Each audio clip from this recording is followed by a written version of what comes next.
please subscribe and don't forget to press the bell icon to get notified whenever we upload a new video. Let's get back to our top story this evening. Arvind Subramanian is actually addressing a press conference as we speak. Remember, Arun Jaitley announced his resignation on Facebook today, and Arvind Subramanian went on to thank Arun Jaitley on Twitter and said that he is at this point in time resigning since he has pressing personal matters. He is addressing the media at this point in time. Let's cut in live. So I would request you, sir, to make your opening statement. Okay. Thank you, Mr. Malik. Good afternoon, everyone. All my friends in the press over the last few years, thank you very much for being here. You must have all seen Mr. Minister Arun Jaitley's blog post announcing kind of my departure from this job for entirely personal reasons. No secret, we're expecting our first grandchild in early September, so I think that that's a very compelling reason, which takes us back to our to the old life that I used to lead of researching, writing, teaching, reflecting above all. Of course, I was blown away, profoundly grateful for the extraordinarily generous words of Minister Arun Jaitley. Of course, the feeling is entirely reciprocated. You know, I had a dream boss, as you all know, and it's been the best job I've ever had, and I'm pretty sure this will be the best job I will ever have. It's been a kind of 24/7 high, rewarding, fulfilling, enriching, exciting, you know, not without controversy once in a while, but then these are such kind of jobs. And in the statement I've tried to put together some concluding thoughts. I think my team and I, you know, in the Ministry of Finance, in the Economic Division, in the Indian Economic Service, in, you know, the closer team CEA, it's been a fabulous 3.5, 4 years, almost 4 years by the time I leave, I think. So I only go back with the, you know, I will go back with the happiest, best of memories of this tenure. You know, in terms of all that we were able to do, there's been a lot of gratification. You all know it's all spelt out here. I just hope, whether you think of me as a good CA or a lousy CA, I hope you won't say that he was a lazy or an inactive CA. That much you cannot say against me. So thank you all for coming.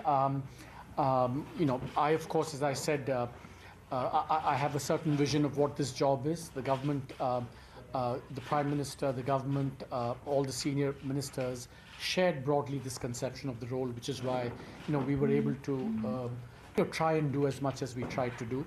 And as I said, I will always be committed to serving the country in, you know, at all times in the future. And I mean, I guess it's also a very emotional time.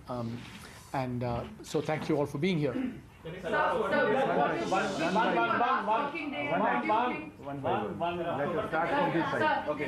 Yeah, let us start from here one by. Everybody will get a chance. Okay. Sir, 2-3 questions. One question, yeah, at a time. But I mean, when will you be quitting? Because you didn't say that. And the second thing is, of course, is you've had really a roller coaster ride here in the finance ministry. You've been very forthright in your things, as Arun Jaitley has pointed out, in GST, etc. But you also came under political attack from people like Mr. Subramanian Swamy and others. Looking back at it, isn't it something that you've been able to negate completely? Do you feel in retrospect that, you know, all this, you know, kind of targeting that you had, you stand vindicated after this entire, you know, all these episodes? You know, one complete coincidence is that, you know, this the announcement of the departure coincided with a piece I had in the GST today, which was a you know piece I'd like you all to read. it's very encouraging what's happening on GST revenues, not just for the center, but also the states, especially the net consuming states. It's a very heartening development. And, given that GST was one of the things I have had the privilege of being closely associated with, it's really wonderful to see this this major policy reform hopefully turning out to be very positive as it's seeming to be going forward. In terms of the date, I told you that the hard deadline is, early September when the baby is going to arrive. Until, we haven't exactly finalized. It'll be over the next month or two. No firm date has yet been fixed. So that's what. Now, in terms of, I think that if you're in public office, you have to be both prepared to be forthright and be willing to, take, whatever the fallout or the consequences from that. And whether I've been validated or whether I've been able to successfully navigate this, it's for all of you to judge. I cannot say how well I've done it or not. That's for all of you to judge. Sir, when you talk of your tenure here in last 4 years, what would be the 5 areas that you think people should remember you for? 5 key maybe issues or suggestions, or as you said, GST is one. What would be other 4? Again, don't pin me down to anything. I have a list here which I'd like you to see. There've been so many things, exciting things, being associated with the GST, especially the run-up to the Constitution Amendment Bill. The economic surveys have, have been so gratifying in terms of, just trying to elevate the quality of analysis that we do. I would also say that, mentoring, building capacity in the Indian Economic Service has been very, very, especially all these youngsters who hang around me, who I hope won't desert me the day I leave. It's been very, thing. No, and of course, diagnosing early the twin balance sheet challenge, the public investment strategy, and also, JAM, universal basic income, bad banks, stigmatized capitalism, carbon imperialism. I hope, I have to stop because otherwise it starts sounding like, I did much more than I actually did. So I don't want to sound too immodest. So I leave that to all of you to judge. Yeah? So just a small point of clarification. Yeah. Have you not put in, have you not decided to leave now? Would your term would have gone on till September or co-terminus with the government next year, October? See, I know my official contract was till May 2019. Yeah. May 2019. Yeah. Have you met the PM? After Nothing. The first person I mentioned this to was the Honorable PM. After consulting with Mr. Arvind Subramanian.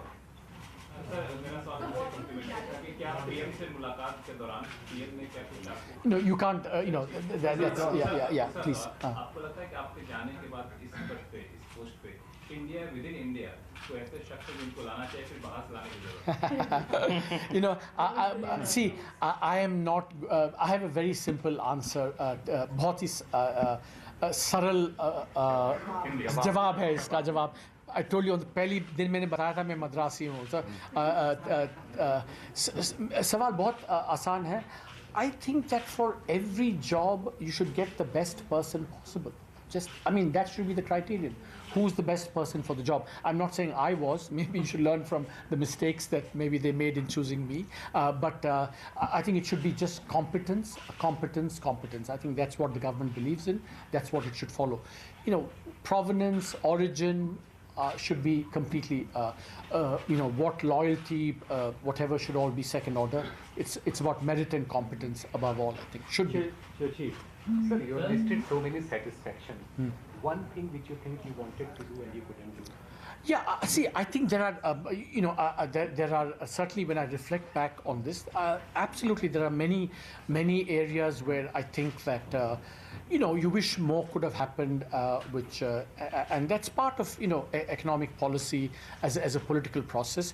You see, in all these things that I may feel maybe didn't happen or couldn't happen, one has to be careful because, one shouldn't second guess, the constraints that policymakers are under. It's easy for an advisor to say do this, but what the political consequences are, one doesn't know, and one should leave this to the judgment of the people who have to face the heat finally. But one thing I think that I wish I could have done, my team and I could have done, is, for whatever reason, I think hopefully a good reason, there was a lot of demand for, creating something like the office of the CEA in a number of states. I mean, a number of chief ministers, I think, were keen to have something like this. And I wish I'd had more bandwidth and time and energy and effort to kind of do this in the States as well. I think it's something that I hope will happen going forward. That's something certainly that I wish could have done more. You could, yes. The first question, would you clarify what your last date in office would No, as I said, we haven't fixed the last date, yeah. And my second question is, what you came up with some of very out of the box ideas in the economic survey. So which would be the 2 ideas that you wanted the government to implement and you regret the government not implementing those ideas? See, I think that there's no such thing as, life and the country will go on for many, many years. And I've always said, I very strongly believe that, the job of economic technocrats is to advise, analyze, so on. And I think, one should not have too much vanity about, what's getting implemented or not. But I certainly think that there's also a kind of a time frame question, right? Take something like universal basic income, for example, right? I mean, the fact that it didn't happen in the last 1 year is not by any means, I've not given up on the idea, for example. And if I would go further and say that, in fact, something like what Telangana is doing is kind of like a universal basic income. So the more important thing is that it's become part of the policy debate, policy discussion. There's many other ideas, bad bank, whatever, all these ideas, carbon imperialism, whatever. And as long as they remain part of the policy discussion over the next few years, some of them will be implemented, some of them may never, some of them may be implemented with some delay. But that's something that one should, so as long as, I feel I've done my bit in, with my team to do all the underlying work, the analytical work, provide the advice, provide the new ideas, provide presentation, articulation. Then it's up to all of you and the politicians to run with it. So I'm just I mean, this is very much the Bhagavad Gita thing, right? You do your bit and see what happens. Don't be too obsessed with the outcome. So through your economic surveys, of course, we want to know the kind of ideas you would give to the government, and one of them, as you just mentioned, was the universal basic income. But apart from the debates during that time when it was presented in the eco survey, we did not really see government working on it. Do you believe that a lot of work needs to be done? It can be a game changer for the country. And second, what would you say to those politicians, especially the opposition, who today say there are no jobs, farmers are in a state of distress, the economy is in shambles? So on the universal basic income, I think firstly, please, don't give me or my team credit for this idea. The idea has been around for a long time. I think we just, brought it into more prominence because, we had the good fortune of having the economic survey as a vehicle, and I had this position within government, the privilege of having to, promote these ideas closer to policymakers. Now, I think this is not the time to get into, great shambles. These are all questions that, the last analysis of the economic survey of the economy was in the economic survey. I broadly stand by what we said there. I think that, of course, the world is changing. These are kind of more uncertain times, and all policies will have to navigate through good times and challenging times. Ashok, Sir, what will be your parting idea or suggestion to the government as far as oil prices are concerned? You know, I actually, you haven't seen the end of me, my friends. You know, we have, you know, my team and I have been working on, you know, several things already. So, I mean, you know, in the next month or two, I don't, you know, I'm incapable of saying, you know, putting up my feet and saying, you know, I have nothing to do. Incapable of doing that. But in fact, there are things that we are working on, which, you know, what needs to be done to address some of the pressing challenges. We also have some ideas on fiscal federalism, which we're working on. On the oil pricing in particular, I think Minister Jaitley had a terrific blog post the other day, and kind of I think how can we disagree with that? Very thoughtful, sensible view on macroeconomic stability, fiscal prudence, and all of that. I think it's no one can express it as eloquently as he did in the book. Do we see? Does this mean that we'll see another mid-year economic survey before you leave? No, that you won't. That I can say that we're not going to have another. I don't want to inflict yet another survey on the country. Sir, now that post-September will leave the office, do you think that will give you the freedom to be more open and frank about some of the issues like demonetization? I mean, you know, I think that I've had a fair amount of freedom, even to speak my mind within government. I think that going, the next step, I haven't thought about, what I want to work on, what I want to write on. But certainly, I think that, reflecting upon my experience here, reflecting upon India, the challenges, I've also had in my mind, for many years, wanting to write a book on economic development around the world. So all these are things that, will be the focus of my research in the future. Sir, are you open to come back if the government wants to be another policy or advisory rules? I'm always, as I said at the end, I'm always committed to serving the country anytime. Yeah. No, but on demonetization, you didn't specify because you want to keep that for the No, that I mean, I've said enough on demonetization. Sir, actually. Yeah. Family reasons अभी सबसे current reason जिसकी वजह से आप जा रहे हैं sir, इसके बाद वहाँ पर क्या परस्यू करेंगे, जैसे हमने कुछ दिखाया एकेडमिक्स और क्या? Yeah, so see, in the next few days you will all get to know what exactly I'll be going to. I mean, I can't reveal that right now for obvious reasons of it has to be done, whatever's happening has to be done through formal channels. But in a few days you'll get to know what I will be doing specifically in the next year at least. Yeah. Sir, do you think you ever had a chance to become the RBI governor? I think there's one rule in life is that you don't indulge in counterfactuals while you're in office, and you certainly don't indulge in counterfactuals about the past. So I think that let me leave it at that. Yeah. Yeah, please. Sir, one more thing. I just wanted to know from you about demonetization. We got to know from somewhere that you were not even present in Delhi on the day of demonetization. Is it true? And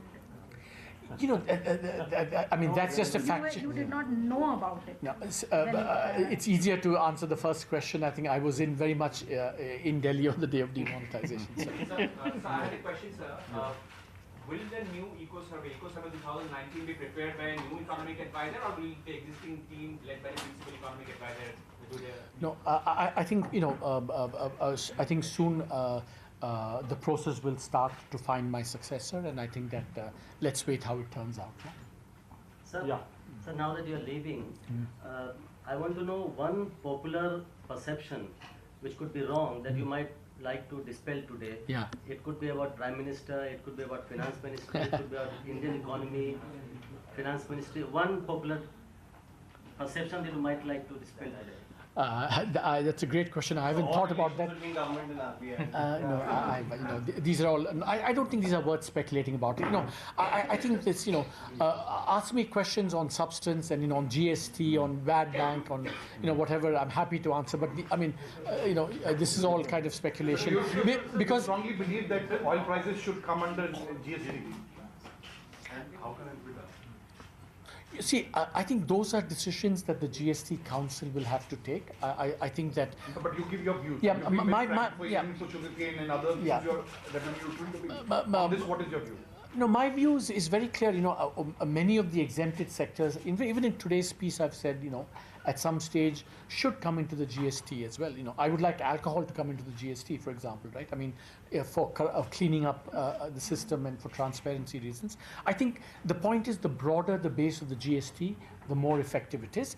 But I think that we should also be mindful of the efficiency means all the base, but I think we should always keep the balance between efficiency and autonomy, fiscal autonomy of the center and states also in mind. So I think it's a balancing act. So far, the GST Council has done a phenomenal job of that. So I think I'm very confident that will happen going forward as well. So you took over in 2014 and economic survey, you said India was in a sweet spot. How did you see the economic situation today vis-a-vis, when you took over? What kind of difference, what kind of changes do you See, I think, remember that we always, all the analysis is kind of based on your, outlook about what's going to happen. Remember that sweet spot that I spoke about was a combination of the political mandate and and oil prices and so on. And I think that today the international environment is very different. I think a lot has happened. Always policy reforms means that a lot remains on the reform agenda going forward, and policy is about doing. It is a ongoing hard process. That's what policy reform is all about, and I think as long as that policy reform continues, I think that the economy should be in good shape. So I have a question. Yeah. You had mentioned the concept of bad bank in a number of your writings and surveys. Initially, the government did not take up that recommendation. They went instead with the whole NCLT IBC. So do you think that that wasn't enough because now the government is finally recommending and See, I think that it's incumbent on all of us, especially people like me, to acknowledge maybe things that we didn't quite get right. See, I think on the bad bank, when we first proposed it, I think this was almost 2.5, 3 years ago we proposed it. I was very passionate about that. But then I think I did recognize that the NCLT process offers a legal framework for resolving this in a way perhaps that at that stage the bad bank might not have been able to. So I'm actually very happy in this instance that perhaps an alternative idea gained traction, which is and the resolution process is moving well. Now, one of the things I'm going to be writing on as well is how we should maybe think of ways to further supplement and accelerate the process. And in that context, we could be thinking of other measures as well. And I'll be writing about that, advising government as well on that. The people who haven't asked before, आपका personal opinion क्या है कि क्या RBI